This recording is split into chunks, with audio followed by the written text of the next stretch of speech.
Voici donc un énoncé qui est posé ici. On demande,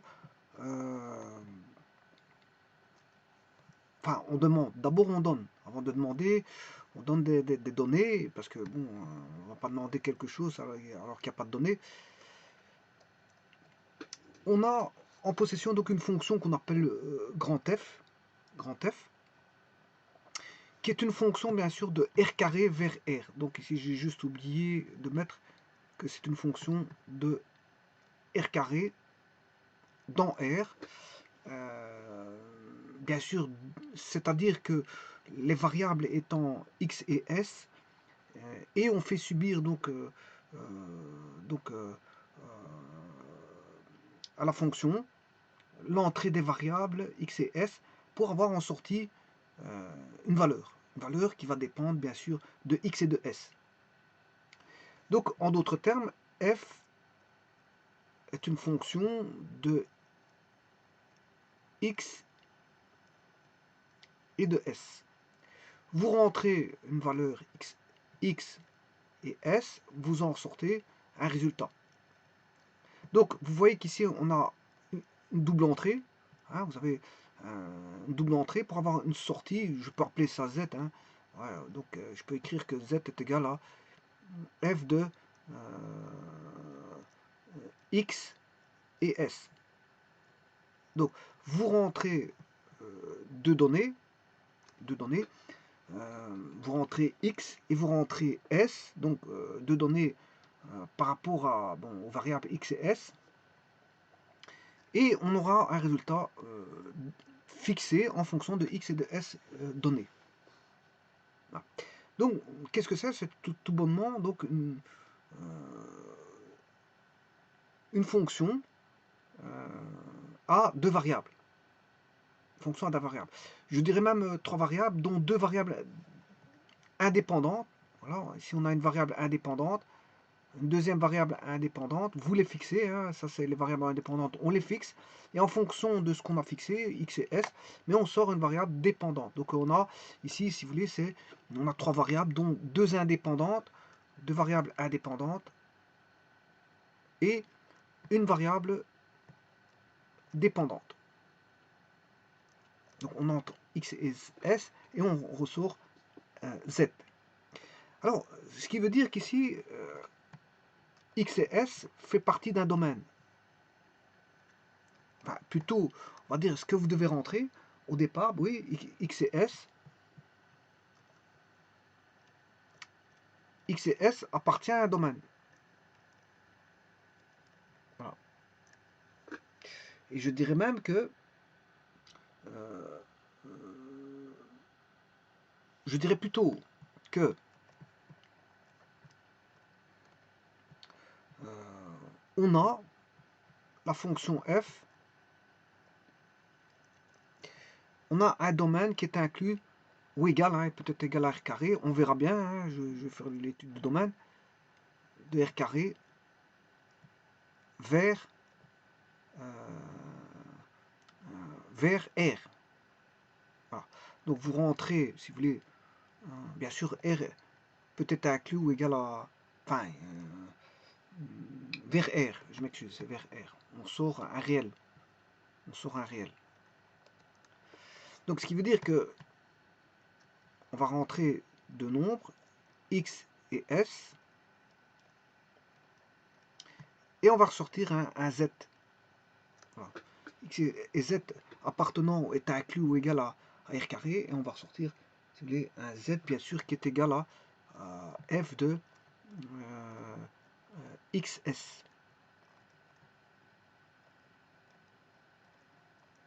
Voilà. Alors qu'est-ce que ça représente? Mais ça représente une surface. Ça représente une surface. Voilà. On a une surface. Bon.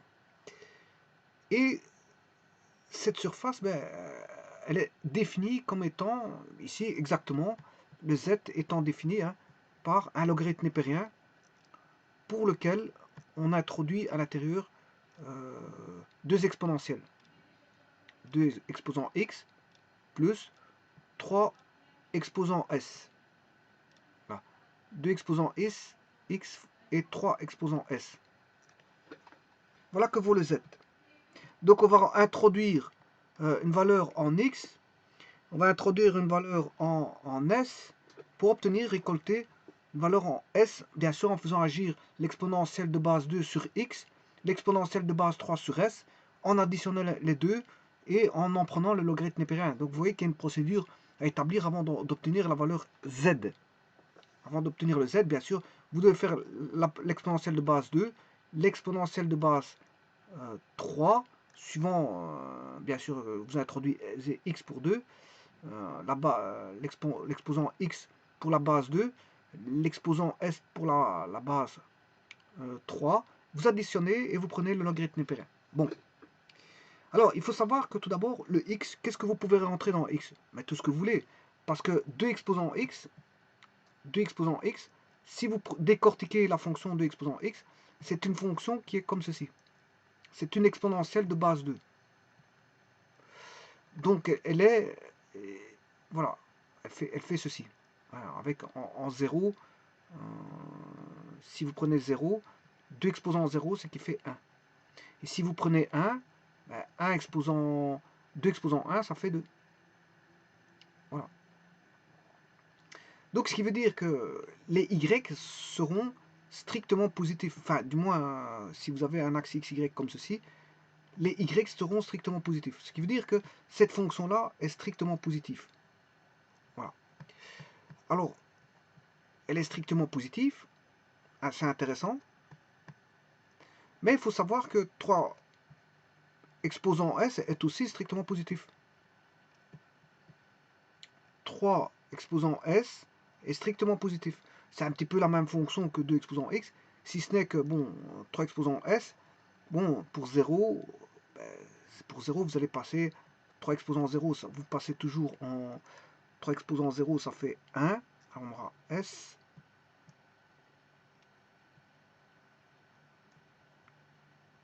Voilà, Y par exemple, hein, S et Y.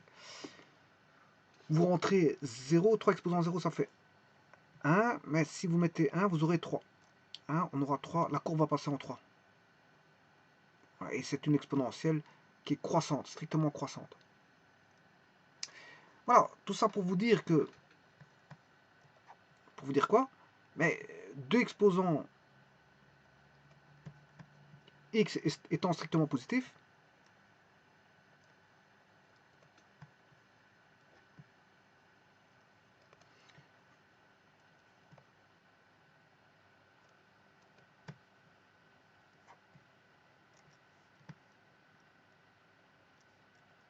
deux exposants x étant strictement positif, jamais nul, hein, jamais, d'après ce que je viens de vous dire, son domaine de la base 2 est strictement positif. Le domaine de 3 exposants S, étant strictement positif, ben, vous faites l'addition de deux nombres qui sont strictement positifs, eh bien, vous pouvez en prendre le logarithme népérien. Alors je vous rappelle que le logarithme népérien, ce que vous ne pouvez pas mettre, le logarithme népérien, il est comme ceci. Voilà, ça c'est la fonction ln. ln de, voilà, si je prends x, voilà, et ici, c'est 1. ln de 1, ça fait 0. Et ln de e, ça fait 1. Voilà, ln de 1, ça fait 0, ln de e, ça fait... Voilà, ça fait 1. Donc, le logarithme népérien, vous pouvez rentrer que des valeurs d'entrée qui sont strictement positives. Strictement positifs. Et là, on n'a pas de problème à ce niveau-ci. Quel que soit le nombre que vous allez rentrer, x et s, ben, on aura toujours deux exposants. Vous pouvez même mettre du négatif, il n'y a pas de problème. C'est un exposant négatif. Si vous mettez deux exposants moins 1, ben, vous avez un demi. C'est pas parce que vous avez un exposant négatif que le nombre est négatif. Je vous dis que vous allez toujours avoir un nombre positif. L'exposant négatif, ça veut dire que vous allez avoir un inverse. Mais la valeur reste toujours positive pour autant. Et 3 exposants S, c'est pareil. Bon, même si vous mettez du négatif dans S, ben, vous allez avoir une inversion de 3. Voilà. Si vous mettez 3 exposants, vous rentrez moins 2, ben, vous allez avoir 1 sur 3 au carré. Voilà. Et 1 sur 3 au carré, c'est 1/9, et 1/9, c'est toujours positif. Donc, quelle que soit la valeur de x, quelle que soit la valeur de s, les deux valeurs sont strictement positives, jamais nulles, jamais. On n'aurait jamais un cas de figure où ce sera nul. Donc, ce qui veut dire que ce que vous allez rentrer ici, x appartient à R, et y appartient à R, donc ce qui veut dire, c'est S, je m'excuse, x appartient à R, S appartient à R, ce qui veut dire que x, S appartient à R carré. Voilà. Et dès le moment où vous allez rentrer une valeur dans x et s, enfin pour x et s dans la fonction, vous allez obtenir un z qui lui peut valoir n'importe quoi. Peut valoir n'importe quoi. Voilà. Donc là, on aura une valeur, si vous voulez, qui va se situer dans R. C'est une valeur dans R. Donc vous rentrez une valeur dans R carré et vous avez une valeur dans R. Voilà. Alors, ici, sachant ceci, maintenant, on va se représenter ce qu'est cette surface. Vous allez voir que c'est une surface courbée d'allure népérienne, de logarithme népérien. C'est une allure courbée de logarithme népérien. Bon, on va tracer ça, voilà, mais je vais le faire par ordinateur. Par ordinateur, je vais le faire au travers d'un logiciel. Bon, ceci étant dit, je vais vous représenter la fonction, comment elle se représente. Enfin, je vais vous la montrer comment elle se représente.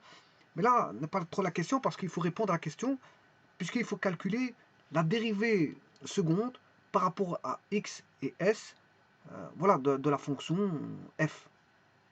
Voilà.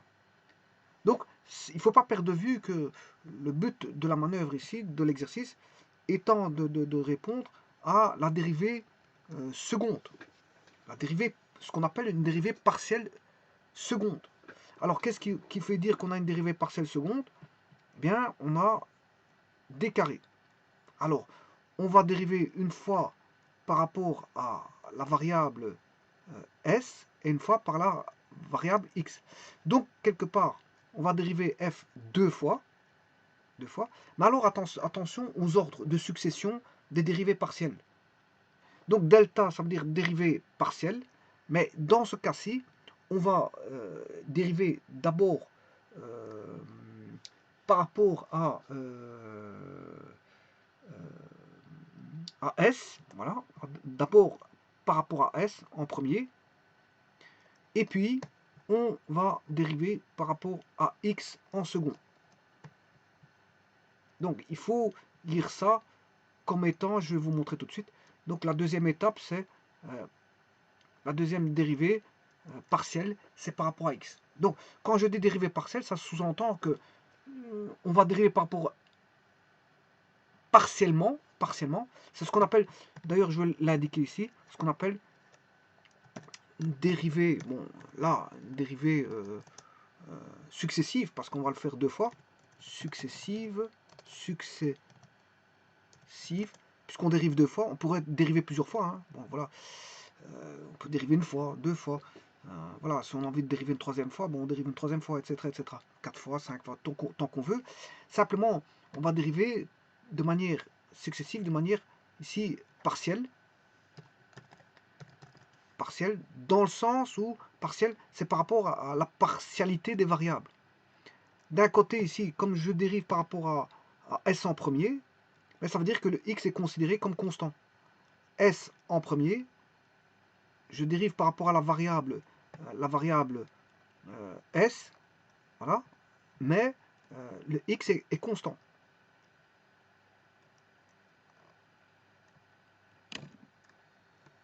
Voilà. On dérive par rapport à la variable S, et puis X étant constant.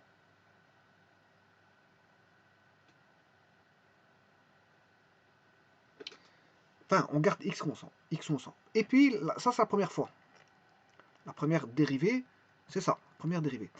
Bon, la seconde dérivée, ben, là, la variable, c'est tout le contraire, c'est x, voilà, et la constante, c'est s. S égale constante. Voilà. Et ça, c'est la deuxième dérivée qu'on va faire partiellement, de la deuxième dérivée. Alors, ça veut dire que la lecture se fait de, si vous voulez, quand vous regardez ceci, il y a un sens de lecture. Ça va dans ce sens-là. C'est d'abord s, x étant considéré comme constant, et ensuite c'est x et s étant considéré comme constant. Donc vous voyez qu'il y a, dans la succession, il y a un ordre de succession. C'est celui qui est le plus à droite d'abord, et puis vers celui qui est plus à gauche. Donc on va dériver deux fois, une fois par rapport à s, x étant constant, et une fois par rapport à x et s étant constant. Bon, c'est ça le but de la manœuvre. Mais tout d'abord, je vous ai dit que, avant de faire quoi que ce soit, je vais vous montrer sur GeoGebra le dessin de cette surface. Alors, vous ouvrez, moi ici j'ai un GeoGebra classique. Quand vous ouvrez GeoGebra classique, je m'excuse, voilà ce qui apparaît. Vous avez une machine à calculer, bon, une machine à calculer, j'en ai pas besoin. Donc, la première des choses, j'en ai pas besoin, je peux la fermer. Vous avez ici un petit, voilà, un petit loquet de fermeture avec une croix, c'est un loquet de fermeture. Je clique dessus, normalement. Oui, ici, il faut fermer ceci d'abord. Voilà, je ferme. Et là, vous avez le loquet de fermeture ici, normalement. Non, il est là, je m'excuse. Il est là. Je m'excuse, je me suis trompé de loquet de fermeture. C'est pas le même loquet de fermeture. Bon, c'est le loquet que je vous ai montré à droite, à l'extrême droite. Bon, il faut aller à la fenêtre. À l'extrême droite, vous avez le loquet de fermeture avec une croix. Bon, généralement, ce qui est croix, hein, dans un logiciel, quel qu'il soit, on va dire on a un standard qui fait que vous reconnaissez la fermeture d'un objet fenêtre, hein, parce que en informatique, les fenêtres sont considérées comme des objets. Dans ce qu'on appelle le langage objet. Vous avez bon, une fenêtre qui est considérée comme un objet. Et dans la fenêtre, ben, vous avez toujours voilà, un agrandissement, une réduction, une fermeture. Bon, c'est un classique, c'est du classique. C'est toujours la même chose. Chaque fenêtre, une fenêtre peut être soit réduite, ou agrandir, ou si vous n'avez plus besoin du processus voilà, de l'existence de la fenêtre, ben, vous la fermez. Et vous mettez un terme au processus de la fenêtre. Voilà. Au thread, au processus ou au thread de la fenêtre. Bon, ceci étant dit, la manœuvre ici, c'est de construire la surface. Voilà.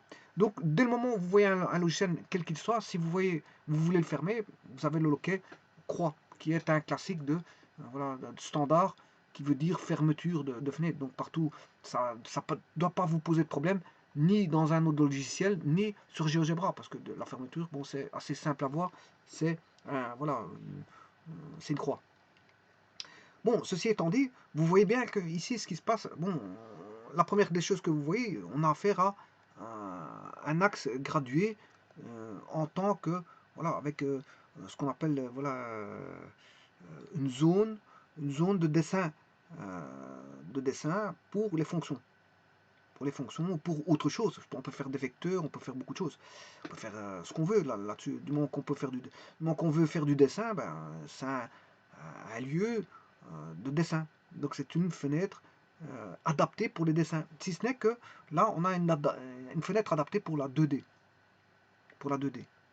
Alors vous voyez apparaître ce qu'on appelle une graduation. Une graduation avec une grille. Une grille présente voilà, dans le repère. Voilà, on a une grille. Donc ça permet d'être précis, de mettre un point avec un maximum de précision que l'on veut. Et ça permet de voir beaucoup de choses aussi. Bon, vous vous rendez compte que vous allez vous rendre compte que c'est pas bon, c'est pas le bon endroit. Parce qu'on est dans un plan. Or, si vous dessinez une surface, ben une surface c'est dans un volume. Ce qui veut dire que vous devez aller chercher un axe à 3 dimensions. Donc vous devez travailler en 3D. Alors, pour ça, pour aller chercher la 3D, voilà, vous avez ici un triangle avec un cercle. Hein. Vous cliquez, vous recliquez, vous cliquez, vous recliquez, apparaît un espèce de menu, un menu avec des dessins. C'est un menu avec des dessins. Je clique une fois, le menu revient. Je clique une seconde fois, le menu, bon, réapparaît. Ouverture de menu, enfin fermeture de menu, ouverture de menu, fermeture, ouverture, et ainsi de suite. Ensuite, c'est comme un petit interrupteur, hein, c'est comme un petit interrupteur, vous ouvrez, vous ramenez les fonctions, vous appuyez, vous n'avez plus les fonctions, c'est comme un interrupteur, voilà, électrique. Ensuite, là, vous avez trois petits boutons, et vous prenez, voilà, là où je pose, vous voyez qu'ici, j'ai une flèche, là j'ai une main, là j'ai une flèche, là j'ai une main, ça veut dire qu'il y a un lien. Donc je clique là-dessus, et le lien me ramène vers un graphique 2D, 3D, et là, vous allez chercher justement le graphique 3D. Voilà. Vous avez bien un repère spatial. Bon, maintenant, ceci étant dit, bon, j'ai un repère spatial, mais je n'ai pas besoin du repère 2D, parce qu'il prend de la place. Donc, le tout, c'est de fermer ce repère 3D. Donc, vous recliquez ici, mais dans l'espace 2D, vous recliquez, et vous faites fermer. Et là, maintenant, on a un espace complet pour faire de la 3D. Ouais, j'ai plus d'espace 2D, bon, et alors on peut manipuler, si vous voulez, le repère, et donc par rapport à ça, manipuler le graphique, parce que le graphique repère, enfin la surface sera liée au repère, donc bouger le repère, c'est bouger la surface. Voilà, alors on va écrire que vaut cette surface, c'est logarithme népérien donc de 2, alors exposant, vous mettez un chapeau X, c'est un chapeau, hein, il y a la, voilà, je vous montrerai après c'est quoi le chapeau. Voilà, et alors là il faut quitter cette zone avec la flèche à droite, bon, voilà, voilà, vous allez avec la flèche à droite, voilà. Une fois que vous avez la flèche à droite, je mets un petit espace parce que j'ai envie de mettre un petit espace pour voir un peu plus clair. Et là vous faites la même chose, 3, chapeau ou, voilà, accent circonflexe, vous appuyez sur l'accent circonflexe, voilà, rien n'apparaît, mais dès le moment où vous mettez Y, apparaît, voilà, ceci. Et là, à ce moment-là, vous ressortez bien sûr de l'exposant avec la flèche, et là, on est complètement dehors. Voilà. Et là, voilà la surface, la surface représentée qui est ln de 2x plus 3y. À quoi ça ressemble? Bon, on a une vue partielle, bien sûr, on ne va pas mettre une vue complète, sinon on ne verrait plus rien. Si vous mettez une vue complète, on ne verrait plus rien. L'astuce, elle est là. C'est que mettre tout, voilà, vouloir voir tout, c'est qu'on ne verra plus rien. Voilà, c'est une astuce, c'est de découper justement la surface pour la faire apparaître, sinon vous ne la verrez plus. Parce qu'elle est infinie, cette surface, hein, c'est une surface infinie. Elle n'est pas découpée comme ça, c'est une espèce de vue d'esprit. D'ailleurs, vous pouvez apparaître que vous voyez une zone d'ombre qui est en bas. Elle est blanche grisée. Blanche grisée, ben voilà, c'est ça. Vous la voyez apparaître, cette zone blanche grisée, c'est la zone où existe la surface. Et tout ce qui est à côté, ben, voilà, c'est en dehors du graphique. Et c'est pour ça que c'est un aspect coupé, c'est justement pour voir la surface. Si on ne la verrait pas, si vous la dessinez complètement, on ne la verra pas, elle sera partout dessinée. Donc difficile de la voir. Difficile de la voir. Voilà. Et donc, vous pouvez la manipuler, faire ce que vous voulez, bon, pour la voir, comment, à quoi elle représente, mais je peux vous dire que c'est tout simplement un logarithme népérien qui est caché derrière. D'ailleurs, voilà. Hum, voilà. Donc cette surface, voilà comment elle apparaît. C'est une espèce de pliure en logarithme népérien. Bon, c'est une feuille de papier que vous allez plier. Voilà. Vous allez plier. Voilà. Regardez comment elle donne. Voilà, c'est une feuille de papier moitié pliée, enfin moitié en vol. Voilà. Vous voyez comment elle est. Hein. Voilà comment elle est. Voilà, et donc ça, cette surface-là, bien sûr, vous pouvez, elle est infinie, parce que je vous ai dit que le domaine en XY, c'est infini. Bon, ceci étant dit, c'est pas ça qui est important ici, parce que je vous l'ai dit, ce qui est important, c'est de calculer la dérivée seconde de la fonction suivante. Bon, on va calculer ça. Pour ça, je vais aller rechercher seconde feuille, et il faut calculer donc la dérivée successive, dérivée seconde, de ln, puisque c'est f, hein, de 2x plus 3s, par rapport à x, d'abord par rapport à s, et puis par rapport à x. Voilà, on va calculer ceci.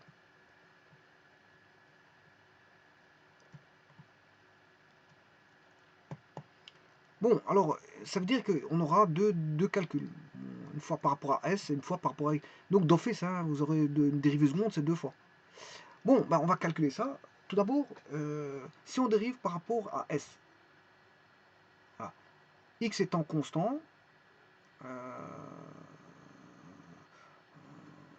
voilà, donc la variable, si vous voulez, je peux la mettre en rouge. La variable, je vais la mettre en rouge. Prenez un bic de couleur et vous remettez ce qui est variable. 3S. Voilà. Voilà, 3S. Donc la variable, donc, ce qui veut dire que 2 exposant x est la constante. Est une constante. C'est comme si vous aviez 3 ou 4 ou peu importe. Voilà. X n'est plus une variable ici. X est une constante. Donc on a 2 exposant une constante qui est une constante. Donc 2 exposant x est un nombre ici. N'est plus voilà, quelque chose qui varie. Donc ici, on va rechercher le logarithme népérien. Si on va calculer la dérivée première, voilà, on va d'abord faire la dérivée première avant de faire la dérivée seconde. Voilà, je vais calculer d'abord la dérivée partielle par rapport à S. Voilà, eh bien, on sait bien que la dérivée de ln de y, ben, vous connaissez vos dérivés, c'est y' sur y, ou en d'autres termes, c'est y' fois 1 sur y. Voilà, ben, il suffit juste d'appliquer cette formule-là ici. Je rappelle que les dérivés, c'est des applications de formules, c'est juste ça. Donc, on aura 1 sur 2x plus 3s. Voilà. Là, on a l'inverse. On a l'inverse. Mais encore faut-il dériver 2x plus 3s dérivé. Donc, l'inverse on l'a. Maintenant, il faut dériver 2x plus 3s. Alors, si on dérive... voilà, la dérivée, elle est faite. On va dériver par rapport à s. X étant constant. Voilà, ça, c'est une dérivée première. Voilà, puis je vais dériver une seconde fois par rapport à x. D'abord, on doit dériver ceci. Et là, on a la dérivée d'une somme. La dérivée d'une somme, c'est la somme des dérivées. La dérivée de 2 exposant x, ça fait 0 parce qu'il est constant. Dérivée de a, c'est une constante, donc ça fait 0. Bon, il reste dérivée de s, 3s. 3s, or, a exposant x dérivée, c'est bon, c'est très facile parce que c'est juste, il faut juste recopier. Simplement apparaîtra ln de a. Voilà, c'est juste ça. Donc ce qui veut dire qu'ici, on aura 3s, 3 exposants s, ln de a, ln de 3. Voilà. Et ça, c'est la première dérivée.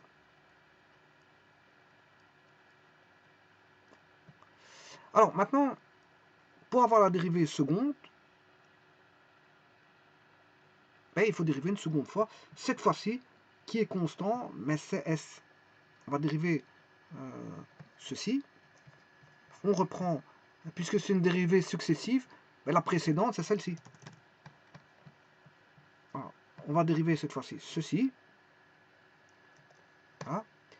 Bien sûr, par rapport à x. Donc x étant...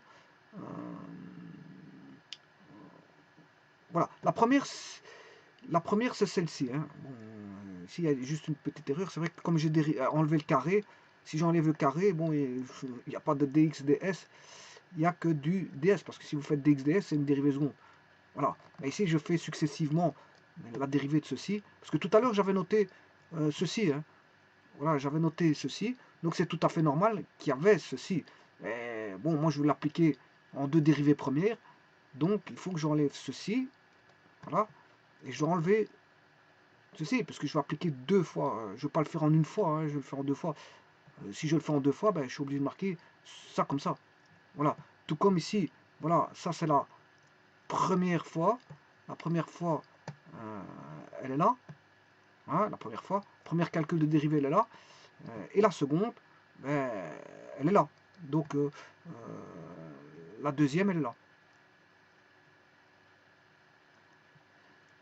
Voilà, donc vous voyez bien que et les deux donnent la dérivée seconde de, par rapport à S et puis X. Par rapport à S. Bon, maintenant, X est la variable, donc S est la constante. Maintenant, S est la constante. Donc, qui est la variable? Ben, je vais mettre la variable. La variable, c'est 2 exposant X, que je vais mettre en rouge.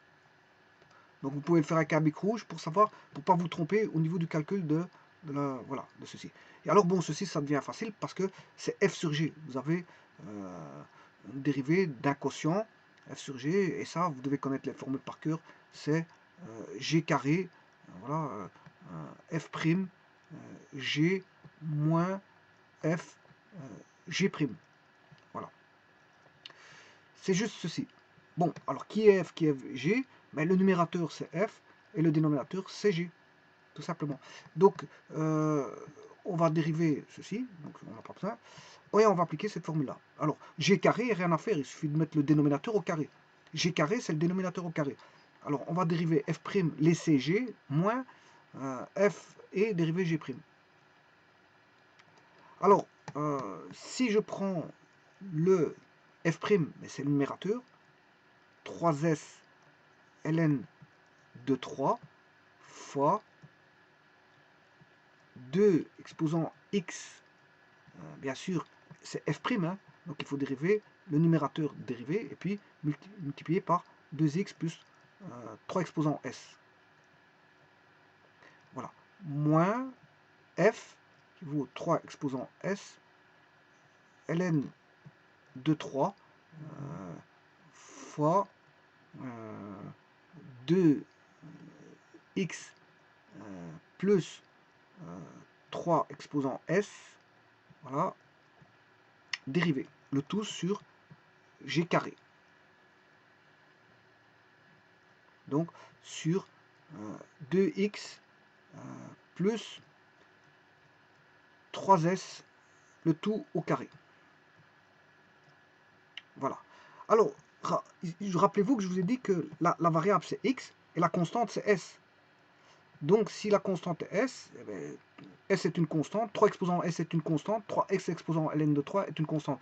Ce qui veut dire que dériver une constante, ça fait 0. Si vous dérivez la constante, ça fait 0. Donc 0 fois ceci, ça fait 0. Donc il y a tout ceci qui va s'enlever. Voilà. Donc vous voyez que c'est très, très simple. Il va rester que ceci.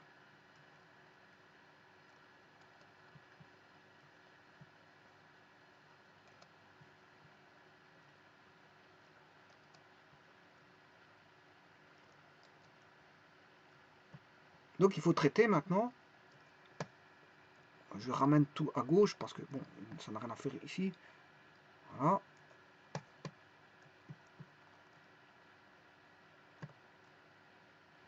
Voilà. Et bien sûr, il faut bien sûr dériver celui-là. Il faut dériver, il reste à dériver celui-ci en sachant que S est une constante, hein, et X étant la variable.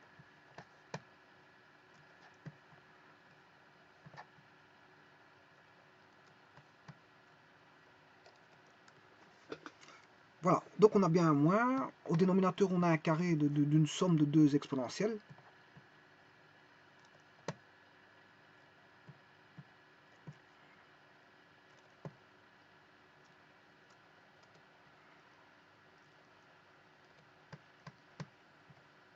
Voilà. Et il reste à dériver donc 2 exposant x plus 3s. Bon, c'est le même que le premier. Hein. Simplement, c'est ici, c'est qui est la variable? C'est s. Donc on a une somme de dérivés, hein, 2x plus 3s à dériver. Alors, comme on a une somme, c'est la somme de dérivés. Vous faites 2x à dériver plus 3s, mais s étant ici la constante, c'est la constante. Voilà, donc ceci fait 0, et il va rester la dérivée de 2 exposant x dérivée, mais ça on l'a fait tout à l'heure, puisque ça donnait 2x, je l'ai fait avec s, mais voilà, avec 3s, ça donnait 3s ln de 3, ici ça donne, oui, ça donne 2x ln de 2. 2x ln de 2. 2 exposant x ln de 2. Voilà.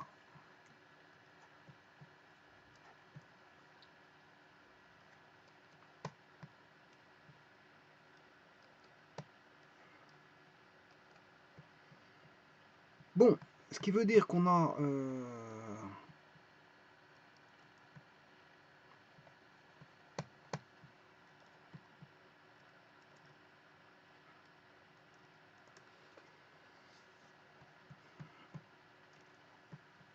moins 3 exposant S fois 2 exposant X ln de 3 fois ln de 2 sur 2 exposant X plus 3 exposant S, voilà, au carré.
Voilà, je vous remercie.